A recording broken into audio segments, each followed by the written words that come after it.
ঘরের এক কোণে হঠাৎ পচা ডিমের গন্ধ, মানে ওই হাইড্রোজেন সালফাইড বা H2S গ্যাস যদি লিক করে, অথবা ধরো কেউ খুব কড়া একটা পারফিউম স্প্রে করলো, বেশ কড়া গন্ধ। হ্যাঁ, তখন নিমেষেই কিন্তু সেই গন্ধটা ঘরের একদম অন্য প্রান্তে পৌঁছে যায়।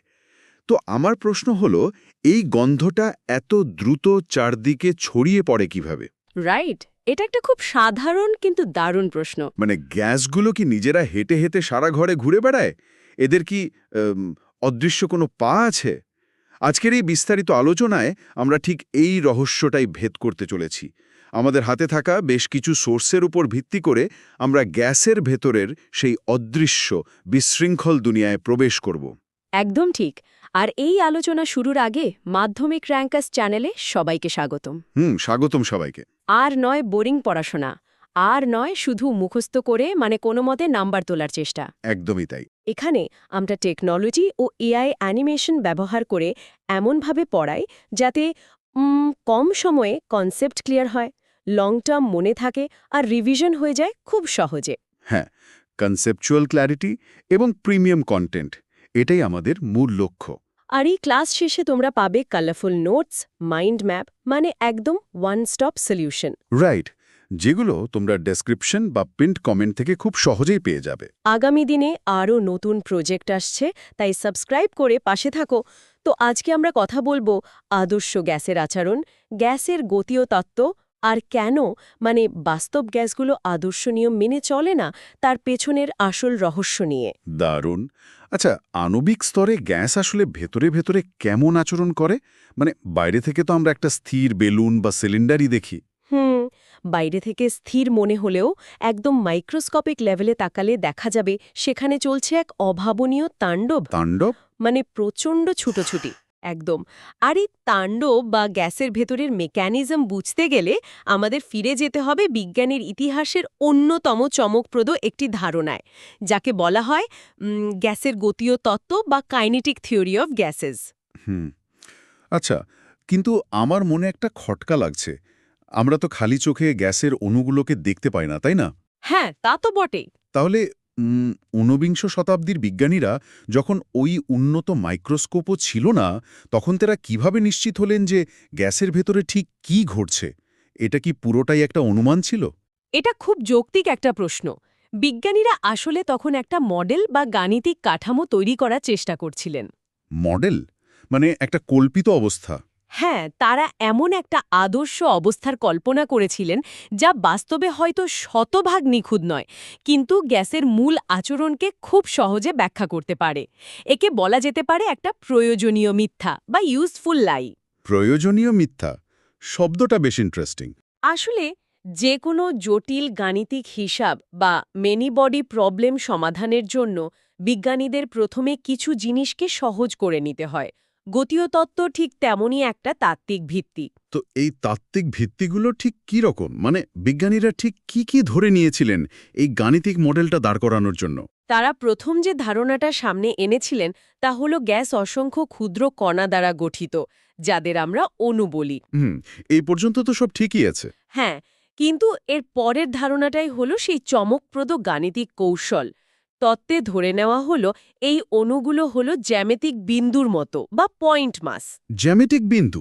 মানে গ্যাস যে পাত্রে রাখা হয় সেই পাত্রের মোট আয়তনের তুলনায় অণুগুলোর নিজস্ব আয়তন সম্পূর্ণ নগণ্য বা বলতে পারো শূন্য।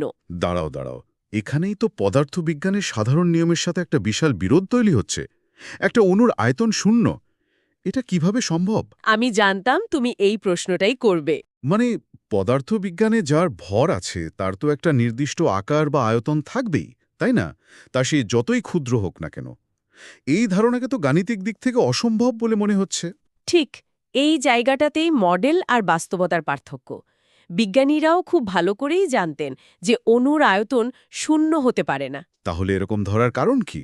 কারণটা একটু ভেবে দেখো।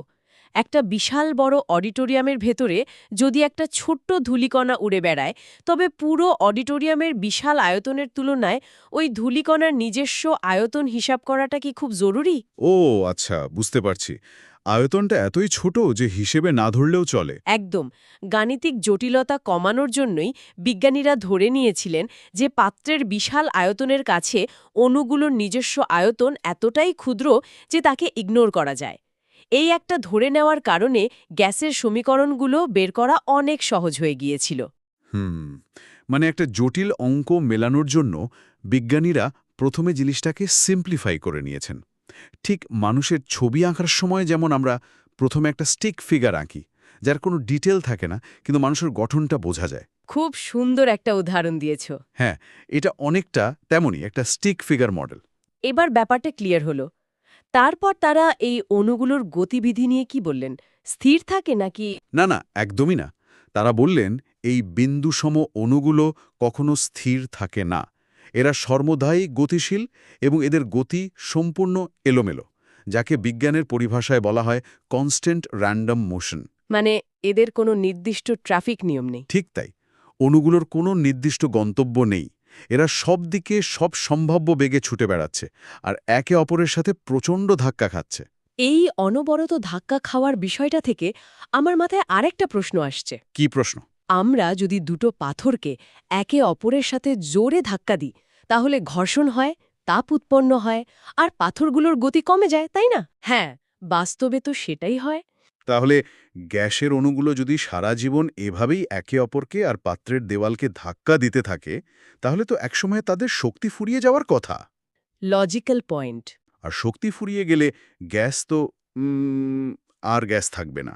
সব অণু নিচে পড়ে একটা তরল বা কঠিন পদার্থে পরিণত হয়ে যাবে। এখানেই গতীয় তত্ত্বের আর একটা তাত্ত্বিক চমক লুকিয়ে আছে। এই পতন ঠেকানোর জন্যই তত্ত্বে বলা হয়েছে যে অণুগুলোর নিজেদের মধ্যে এবং পাত্রের দেওয়ালের সাথে এই সংঘর্ষগুলো সম্পূর্ণ স্থিতিস্থাপক বা পারফেক্টলি ইলাস্টিক। সম্পূর্ণ স্থিতিস্থাপক, অর্থাৎ এই ধাক্কাধাক্কিতে কোনো শক্তির অপচয় হচ্ছে না। একদম। ধাক্কার ফলে অণুগুলোর মোট গতিশক্তি বা ভরবেগের বিন্দুমাত্র ক্ষতি হয় না। তারা শুধু দিক পরিবর্তন করে আবার একই উদ্যমে ছুটতে শুরু করে। বাপরে, বাস্তবে তো শক্তির ক্ষয় ছাড়া এমন সংঘর্ষ দেখাই যায় না। হ্যাঁ, বাস্তবে দেখা যায় না, কিন্তু আদর্শ গ্যাসের মডেলে এটা অপরিহার্য। আর এই ছোট ছুটির মাঝে পরপর দুটো সংঘর্ষের মধ্যবর্তী সময়ে অণুগুলো সবসময় সরল রেখায় চলে।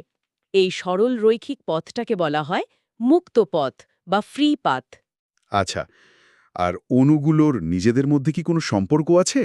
মানে তারা কি একে অপরকে আকর্ষণ বা বিকর্ষণ করে? গতীয় তত্ত্ব অনুযায়ী একেবারে না। এই মডেল বলছে গ্যাসের অণুগুলোর মধ্যে নিজেদের কোনো আকর্ষণ বা বিকর্ষণ বল নেই। মানে কেউ কাউকে পাত্তাই দেয় না। ঠিক, তারা একে অপরের প্রতি সম্পূর্ণ উদাসীন। একটা অণু পাশ দিয়ে চলে গেলেও অন্য অণুটার কিছু যায় আসে না।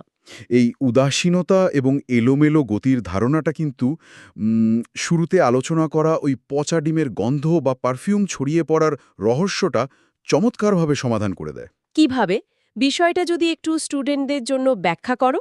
মানে যেহেতু অণুগুলোর মধ্যে কোনো পারস্পরিক আকর্ষণ নেই এবং তারা প্রচণ্ড বেগে এলোমেলো ছুটছে, তাই যখনই দুটো ভিন্ন গ্যাসকে একসাথে রাখা হয়, তখন তারা একে অপরের অণুগুলোর মাঝের ফাঁকা জায়গায় খুব সহজেই ঢুকে পড়ে। বাধা দেওয়ার তো কেউ নেই। একদম। কোনো বাধা বা আকর্ষণ তাদের আটকে রাখতে পারে না। আর এই জন্যই ঘরের এক কোণ থেকে পারফিউমের অণুগুলো বাতাসের অণুগুলোর ফাঁক গলে দ্রুত চারদিকে ছড়িয়ে পড়ে। রাইট। বিজ্ঞানের ভাষায় এই স্বতঃস্ফূর্তভাবে মিশে যাওয়ার প্রক্রিয়াটিকেই তো ব্যাপন বা ডিফিউশন বলা হয়, তাই না? ঠিক তাই। অভিকর্ষর বিপরীতে দুই বা ততোধিক গ্যাসের স্বতঃস্ফূর্তভাবে মিশে যাওয়ার এই ক্ষমতাই হল ব্যাপন। তাহলে এখান থেকে প্রমাণ হয় যে অণুগুলো সত্যিই ছোটাছুটি করছে। হ্যাঁ, এই তত্ত্ব থেকে ব্যাপনের মেকানিজমটা একদম স্পষ্ট হয়ে ওঠে। উচ্চ ঘনত্বের জায়গা থেকে নিম্ন ঘনত্বের জায়গায় অণুগুলো দ্রুত ছড়িয়ে পড়ে শুধুমাত্র তাদের এই নিজস্ব গতিশক্তির কারণে। ভাবো তো, ব্যাপন বিষয়টা শুনতে খুব সাধারণ মনে হলেও একবার ভেবে দেখলে বোঝা যায় এই প্রক্রিয়া না থাকলে পৃথিবীটা কেমন অদ্ভুত হতো। কেন বলছো এটা? কারণ বাতাসে কোনো গন্ধ ভেসে আসতো না। রান্নার গন্ধ, ফুলের সুবাস বা এমনকি বিপদের সংকেত দেওয়া ধোঁয়ার গন্ধ, কোনো কিছুই আমরা দূর থেকে পেতাম না। চারপাশের পরিবেশ একদম স্থির আর গন্ধহীন হয়ে থাকত। সত্যিই তাই। ব্যাপন প্রকৃতির এক দারুণ মেকানিজম। তো এখন প্রশ্ন হচ্ছে, বাইরে থেকে চাপ দিলে বা তাপ দিলে এই ছুটন্ত অণুগুলোর কি অবস্থা হয়? চাপের প্রভাবটা তো সাধারণ যুক্তিতেই বোঝা যায়। ধরো একটা বিশাল পাত্রে গ্যাস আছে, অণুগুলো স্বাধীনভাবে উড়ছে। এবার বাইরে থেকে চাপ দিয়ে পাত্রের আয়তন কমিয়ে দেওয়া হলো। হ্যাঁ, আয়তন কমলে কি হবে? এর মানে হলো অণুগুলোর স্বাধীনভাবে ওড়ার জায়গাটা কমে গেল। একদম। আয়তন কমে যাওয়ার ফলে অণুগুলো একে অপরের এবং পাত্রের দেওয়ালের অনেক কাছাকাছি চলে আসে। ভিড় বেড়ে যায়। হ্যাঁ, জায়গা কমে যাওয়ায় তারা আগের চেয়ে অনেক বেশিবার পাত্রের দেওয়ালে ধাক্কা মারতে শুরু করে। আর আমরা জানি, দেওয়ালে প্রতি সেকেন্ডে একক ক্ষেত্রফলে অণুগুলোর এই নিরন্তর ধাক্কাই হল গ্যাসের অভ্যন্তরীণ চাপ। ও আই আয়তন কমালে দেয়ালে ধাক্কার সংখ্যা বাড়ে, যার ফলে গ্যাসের চাপও বৃদ্ধি পায়। বিজ্ঞানী বয়েল ঠিক এই বিষয়টাকেই তার সূত্রে গাণিতিকভাবে প্রকাশ করেছিলেন। একদম ঠিক ধরেছ। আর উষ্ণতা বা তাপমাত্রার প্রভাবের বিষয়টা আরও আকর্ষণীয়। তাপ মানে তো আসলে শক্তি। যখন গ্যাসের তাপ দেওয়া হয় তখন সেই তাপশক্তি অণুগুলোর ভেতরে ঢুকে তাদের গতিশক্তি বা কাইনেটিক এনার্জি বাড়িয়ে দেয়। ঠিক তাই। গতিশক্তি বাড়ার অর্থ হল অণুগুলোর গড় বেগ বৃদ্ধি পাওয়া। তারা আগের চেয়ে অনেক বেশি স্পিডে ছুটতে শুরু করে। খেয়াল করো, বিষয়টা বোঝানোর জন্য আমরা একটা সহজ কল্পনা করতে পারি। যেন একটা ঘরের মেঝে গরম হয়ে গেলে ভেতরের মানুষজন আরও দ্রুত দৌড়াদৌড়ি শুরু করে এবং দেয়ালে বেশি ধাক্কা খায়। দারুণ একটা উপমা। হ্যাঁ, স্পিড বাড়লে ঠিক দুটো জিনিস ঘটে। একদিকে তারা পাত্রের দেয়ালে আরও বেশি সংখ্যায় ধাক্কা মারে, আর অন্যদিকে প্রতিটি ধাক্কার জোর বা তীব্রতা অনেক বেড়ে যায়। দুটোই একসাথে বাড়ছে। ফলে আবদ্ধ পাত্রে তাপ বাড়ালে গ্যাসের চাপ প্রচণ্ডভাবে বৃদ্ধি পায়। এই পুরো মডেলটা, মানে আদর্শ গ্যাসের এই গাণিতিক জগৎটা, যেখানে পিভি ইকুয়ালস টু এনআরটি সমীকরণ নিখুঁতভাবে কাজ করে, এটা শুনতে খুব গোছানো আর সুন্দর লাগে। হ্যাঁ, তত্ত্ব হিসেবে চমৎকার। কিন্তু এখানেই আসল মজাটা। প্রকৃতি কি সত্যি এই নিখুঁত নিয়মগুলো মেনে চলে? মানে প্রকৃতি কি গাণিতিক নিয়মের দাস? না, এখানেই বিজ্ঞান তার সবচেয়ে বড় বাঁকটা নেয়। এতক্ষণ আমরা যে নিয়মগুলোর কথা বললাম, সেগুলো ওই স্টিক ফিগার বা আদর্শ অবস্থার জন্য প্রযোজ্য। বাস্তবে তাহলে কি হয়? বাস্তবে প্রকৃতিতে নিখুঁত আদর্শ বলে কিছু হয় না। বাস্তব পৃথিবীতে যে গ্যাসগুলো আমরা দেখি, যেমন ধরো oxygen, nitrogen, carbon die oxide, এরা সাধারণ তাপমাত্রায় ও চাপে এই আদর্শ আচরণ থেকে বেশ বড় রকমের বিচ্যুত হয়। মানে এরা সবসময় পিভি ইকুয়ালস টু এনআরটি সমীকরণ মেনে চলে না? একদমই না। শুধুমাত্র খুব নিম্নচাপ এবং খুব উচ্চ তাপমাত্রাতেই বাস্তব গ্যাসগুলো আদর্শ গ্যাসের মতো আচরণ করে। অন্যান্য ক্ষেত্রে তারা বিচ্যুত হয়। এই বিচ্যুতির কারণটা নিয়ে আলোচনা করা খুব প্রয়োজন। গতীয় তত্ত্বের গাণিতিক কাঠামোতে এমন কি ভুল ছিল যার জন্য বাস্তব গ্যাসগুলো এই নিয়ম ভেঙে ফেলছে? উম, ভুল বলাটা হয়তো ঠিক হবে না। এগুলোকে বলা যেতে পারে গতীয় তত্ত্বের সীমাবদ্ধতা বা ত্রুটি।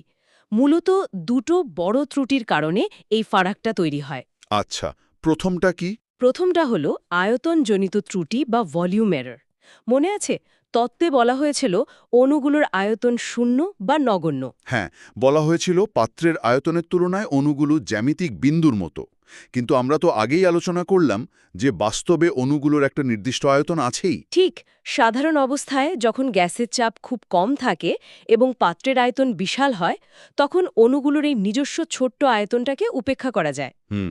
তখন ওই অডিটোরিয়ামে ধূলিকণার মতো ব্যাপারটা দাঁড়ায়। কিন্তু সমস্যা শুরু হয় যখন বাইরে থেকে প্রচুর চাপ দিয়ে গ্যাসকে সংকুচিত করা হয়। উচ্চ চাপে পাত্রের আয়তন যখন অনেক কমে যায়, তখন অণুগুলো একদম কাছাকাছি চলে আসে। আচ্ছা, তখন তো আর ইগনোর করা যাবে না। একদম না। তখন অণুগুলোর নিজেদের দখল করা আয়তনকে আর পুরো আয়তনের সাপেক্ষে নগণ্য বলে উড়িয়ে দেওয়া যায় না। এই জায়গাটা বোঝানোর জন্য একটা চমৎকার উপমা ব্যবহার করা যেতে পারে। এটাকে একটা রক কনসার্টের ভিড় বা ধরো মশপিটের মতো ভাবা যেতে পারে। কিভাবে, একটু খুলে বলো। ধরো একটা বিশাল স্টেডিয়ামে মাত্র ১০০ জন মানুষ আছে। তখন পুরো স্টেডিয়ামের ফাঁকা জায়গার তুলনায় মানুষগুলোর নিজেদের শরীরের আকার একেবারেই নগণ্য। তারা স্বাধীনভাবে যে কোনো জায়গায় দৌড়াতে পারে। এটা হলো নিম্নচাপের অবস্থা। কিন্তু এবার ধরো স্টেডিয়ামের সব মানুষকে জোর করে ধাক্কা দিয়ে স্টেজের সামনের একটা ছোট্ট ঘেরা জায়গায় আটকে দেওয়া হলো। এটা হলো উচ্চচাপের অবস্থা। রাইট। এখন আর ওই মানুষগুলোর নিজস্ব শারীরিক আয়তনকে নগণ্য বলা যাবে না, কারণ তারা একে অপরের গায়ে গায়ে লেগে আছে। তাদের নিজেদের শরীরই ওই ছোট্ট জায়গার অনেকটা অংশ দখল করে নিয়েছে। একদম ঠিক। ফলে তাদের স্বাধীনভাবে নড়াচড়া করার জন্য যে ফাঁকা জায়গা পাওয়ার কথা ছিল, বাস্তবে তারা তার চেয়ে অনেক কম জায়গা পায়। গ্যাসের অণুগুলোর ক্ষেত্রে আয়তনজনিত ত্রুটিটা ঠিক এভাবেই কাজ করে, তাই না? অসাধারণ একটা উপমা। এই উপমাটা আয়তনজনিত ত্রুটিকে একদম চোখের সামনে ভাসিয়ে তোলে। আদর্শ গ্যাসের সমীকরণে পুরো পাত্রের আয়তনকেই অণুগুলোর ঘোরার জায়গা হিসেবে ধরা হয়েছিল। কিন্তু বাস্তবে তা তো নয়। হ্যাঁ, বাস্তবে উচ্চ চাপে অণুগুলোর নিজস্ব আয়তন বাদ দিলে তাদের ঘোরার জায়গা অনেক কমে যায়। এবার আসি দ্বিতীয় ত্রুটিতে, যাকে বলা হয় আন্তরাণবিক আকর্ষণজনিত ত্রুটি বা অ্যাট্রাকশন এরর। গতীয় তত্ত্বে তো ধরে নেওয়া হয়েছিল অণুগুলো একে অপরের প্রতি সম্পূর্ণ উদাসীন, এদের মধ্যে কোনো আকর্ষণ বল নেই। হ্যাঁ, কিন্তু বাস্তব জগতে ভর আছে এমন যে কোনো দুটি কণার মধ্যেই ক্ষীণ হলেও একটা আকর্ষণ বল কাজ করে। আর এই আকর্ষণ বল গ্যাসের চাপের ওপর একটা বড় প্রভাব ফেলে। সেটা কিভাবে? বিষয়টা একটু কল্পনা করা যাক। পাত্রের একেবারে মাঝখানে থাকা একটা অণুর কথা ভাবো। তাকে চারপাশ থেকে অন্য অণুগুলো সমানভাবে আকর্ষণ করছে। আচ্ছা, সব দিক থেকে টানছে। ফলে সব দিকের টান কাটাকাটি হয়ে তার ওপর লব্ধি বল বা নেট ফোর্স শূন্য হয়। সে স্বাধীনভাবেই ছুটতে পারে। কিন্তু যে অণুটা পাত্রের দেয়ালের একদম কাছে আছে আর একটু পরেই দেয়ালে গিয়ে ধাক্কা মারবে, তার অবস্থা তো মাঝখানের অণুটার মতো নয়। একদমই নয়।